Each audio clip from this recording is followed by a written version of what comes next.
Hello, good morning बच्चों. Welcome back to standard 7th. We are in chapter number 7th, congruence of triangles. इस chapter से मैंने दो video अब तक भेजे हैं आपको, एक इंट्रोडक्शन पार्ट का और एक हमने 7.1 एक्सरसाइज सॉल्व करके जो मैंने वीडियो पिछले वीक में भेजा था वो. आज इस चैप्टर को आगे बढ़ाते हुए हम 7.2 एक्सरसाइज को सॉल्व करने चाह रहे हैं.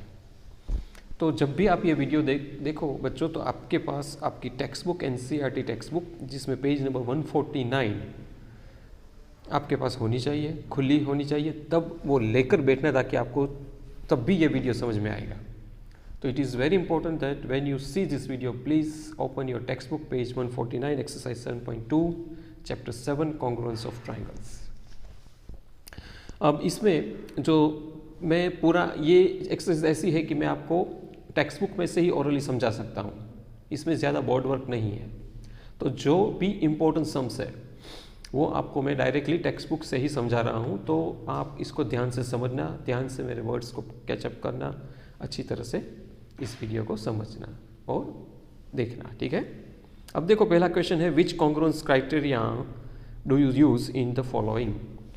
तो हमें ये जो क्वेश्चन नंबर 1 में A B C D 4 question में आपके पास ऑलरेडी फिगर्स भी हैं, आपकी टेक्स्ट बुक खुली हुई है, तो कौन से क्राइटेरिया यूज़ कर रहे हैं वही समझना है.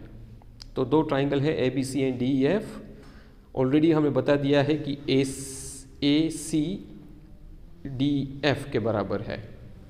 ए सी कॉरस्पॉन्ड टू डी एफ. अब आपको कॉरस्पॉन्डेंट क्या है वो तो आपको पता है, मैंने आपको इंट्रो पार्ट में भी ये समझाया था, राइट. तो ये अभी मैं क्लियर नहीं करूँगा. तो A C is equal to D F, इसी तरह A B is equal to D E. देखिए आप कॉरस्पॉन्डेंट टू कॉरस्पॉन्डेंट लिखा है सब कुछ, एंड बी सी और ई एफ. तो इस हिसाब से ये triangle A B C is congruent to D F. Congruent हुआ मतलब exactly of same shape and size, और कॉरस्पॉन्डेंट कॉन्ग्रुएंट पार्ट भी दिए हैं. तो कौन सा क्राइटेरिया हुआ? डेफिनेटली तीनों साइड की ही बात की है, तो एस एस एस क्राइटेरिया हुआ, साइड साइड साइड. ओके, तो पहला है S S S criteria on the basis of side side side, क्योंकि यहाँ पे जो भी बात की है वो तीनों कॉरस्पॉन्डिंग साइड्स की ही बात की है, इसलिए. सेकंड है जो दिया हुआ है Z X is equal to R P, वो साइड कॉरस्पॉन्डिंग साइड दी है दो ट्राइंगल में. इसी तरह R Q is equal to Z Y दिया है, और एक एंगल दिया है P R Q is equal to X Z Y. वो आप चेक कर लीजिए. अगर दूसरे शब्दों में कहूँ तो एंगल आर जो है वो दूसरे ट्राइंगल के एंगल जेड से इक्वल है.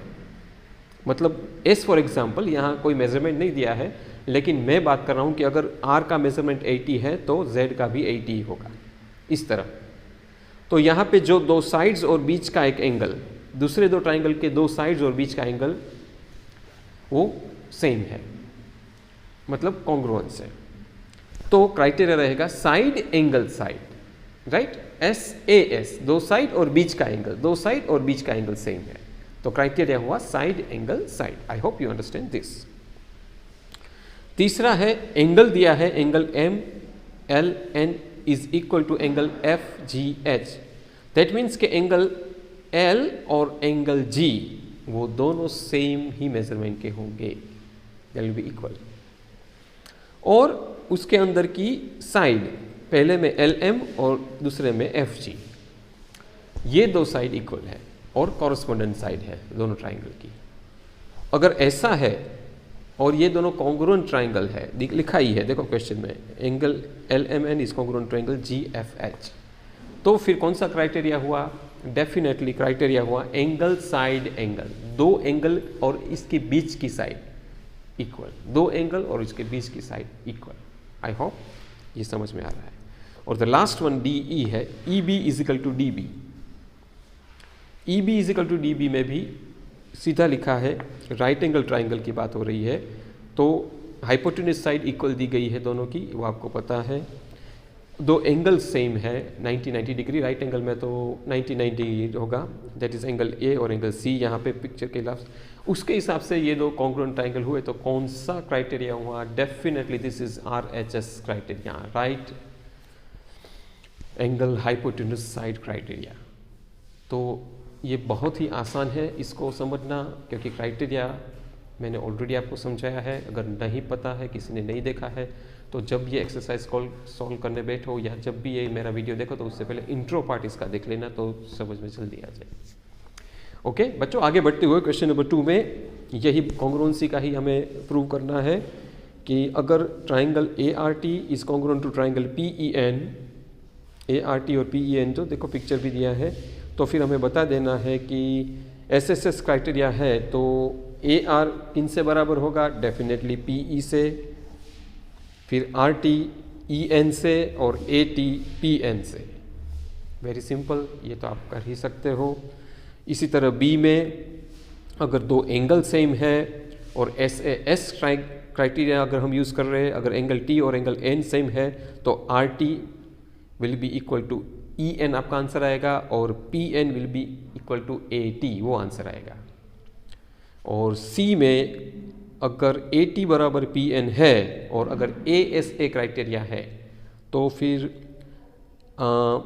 दो क्वेश्चन है, क्या क्या होना चाहिए, RAT will be equal to EPN, answer आएगा इसका कि angle RAT will be EPN और सेकंड में आएगा angle ATR will be PNE। I repeat, ATR will be equal to angle PNE। So this is the criteria which we are using. Now turn your page और इसमें question number 3 की ओर जा रहे हैं और स्टेप्स और रीजंस देने हैं हमें, जिसमें यहाँ पे दो ट्राइंगल दिए हैं, ट्राइंगल AMP और ट्राइंगल AMQ, दोनों कॉन्ग्रुएंट ही है। बस हमें सिर्फ रीज़न बताना है कि PM is equal to QM है, तो वो तो यहाँ दिया ही हुआ है। देखो जो डबल लाइन दी गई है ना आपकी जो फिगर में, जो लाइन के ऊपर ऐसा डबल लाइन दिया है इस तरह, आप फिगर में देख रहे हो, वो दिखा रहा है कि वो दोनों इक्वल मेजरमेंट के हैं, इसलिए ऐसी लाइन कहते हैं। ऐसी लाइन मतलब इक्वल मेजरमेंट। तो PM is equal to QM given, क्योंकि क्वेश्चन में ही दिया है, आप देख सकते हो। Angle PMA is equal to angle QMA, वो भी दिया हुआ है, देखो एंगल का भी। तो ये जो साइन है, ऐसा साइन, तो ये साइन इक्वल एंगल्स के लिए है, तो वो दोनों इक्वल एंगल है, वो भी दिया हुआ है।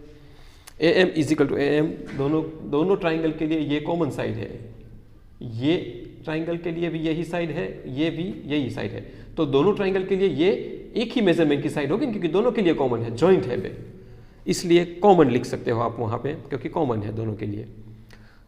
और fourth triangle AMP is congruent to AMQ, तो कौन सा क्राइटेरिया होगा वो पूछ रहे हैं। तो क्राइटेरिया देखो, साइड एंगल साइड बनेगा, क्योंकि दो साइड, एक PM और AM साइड इक्वल है और इस ट्राइंगल में AQ और MQ इक्वल है, इसलिए साइड एंगल साइड क्राइटेरिया बनता है। बहुत ही आसान। क्वेश्चन 4 में उसने पूछा है कि अगर ABC में एंगल A 30 है, B 40 है, C 110 है और दूसरा एक ट्राइंगल है, इसमें P 30 है, Q 40 है और एंगल R 110 है। तो स्टूडेंट ऐसा बोल रहा है कि triangle ABC is congruent to PQR by AAA congruence criteria, is ही जस्टिफाइड, वाई और why not? No, answer will be no, it is wrong. और वो जस्टिफाइड भी नहीं हो रहा है क्योंकि AAA कॉन्ग्रुएंसी रूल है ही नहीं, पहले तो वही, ठीक है, इसलिए this is not right, not at all right. So according to हमारा टेक्स्ट बुक के सिलेबस से भी मैंने आपको AAA ऐसा कोई क्राइटेरिया सिखाया भी नहीं है, टेक्स्ट बुक में भी नहीं है, सो इट इज़ नो। फिर क्वेश्चन नंबर 5 में, in the figure the two triangles are congruent, तो corresponding parts are marked, we write triangle RAT, अगर RAT किसके बराबर होना चाहिए, तो ट्राइंगल WON के बराबर, तो ही कॉरस्पॉन्डेंस बनेगा ना, वरना नहीं बनेगा, आप चेक कर लेना। तो WON is answer. And in last one, question number 6,